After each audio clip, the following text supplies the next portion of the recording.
everybody, Jake Breen here with Team Utah Cribs at Berkshire Hathaway Utah Properties, also brought to you by Breen Homes.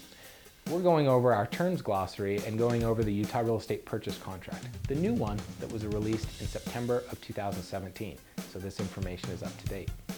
Section 4 of the real estate purchase contract goes over something that may sound boring to you: prorations, assessments, and other payment obligations. Let me break it down for you in layman's terms. What this verbiage is going over is talking about the day of settlement, perhaps if you're closing on your property on the 16th of the month, and what bills will be the responsibility of the seller and what bills will be the responsibility of the buyer.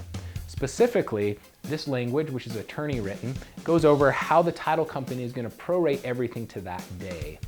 I have a lot of consumers that get very nervous or frustrated about this, and they'll go as far as stressing out and calling the title company and calling utility companies and trying to find out what the bill is for that month and trying to run the math so that they only pay their share.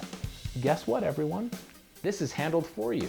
The verbiage in the contract states specifically that the seller will pay for things up to the day that they own the property, and then the buyer will pay things from the day that they end up funding and closing on the property moving forward.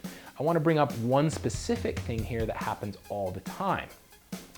Section B of Section 4.3 goes over the proration of tenants. If the property is being rented, it says specifically here that deposits will transfer to the new buyer and that rent will be prorated as of the day of ownership. I get a lot of investors buying rental properties and they go, oh my gosh, at closing, I didn't get the rent for this month, or the rent that's owed to me, or I saw that there was deposits owed and the seller never gave those to me. Those are required to be actually on the closing documents. You may not get a physical check from the prior owner, but they should be on your closing documents. A very good agent will make sure that these things are on there.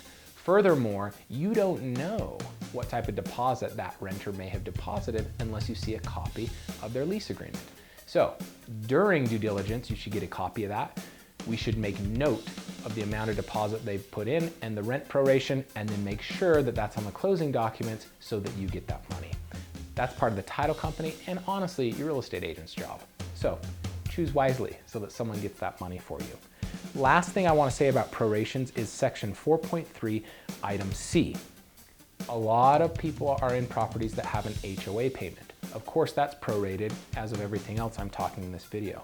But a lot of HOAs are starting to charge a transfer fee, okay?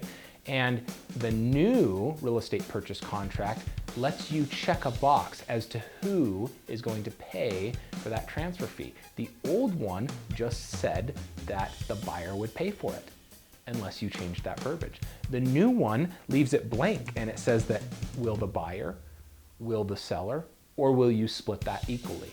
So be sure that you fill out that section. I've seen transfer fees as hefty as $750. So if you as a buyer don't want to have to front that money at closing, make sure you check the box that the seller is going to pay. If you want to make your offer more competitive because you're in a multiple offer situation, you should check that you as the buyer will pay. Thanks for tuning in. Hope that gives you a little more information on Section 4 of the Utah Real Estate Purchase Contract.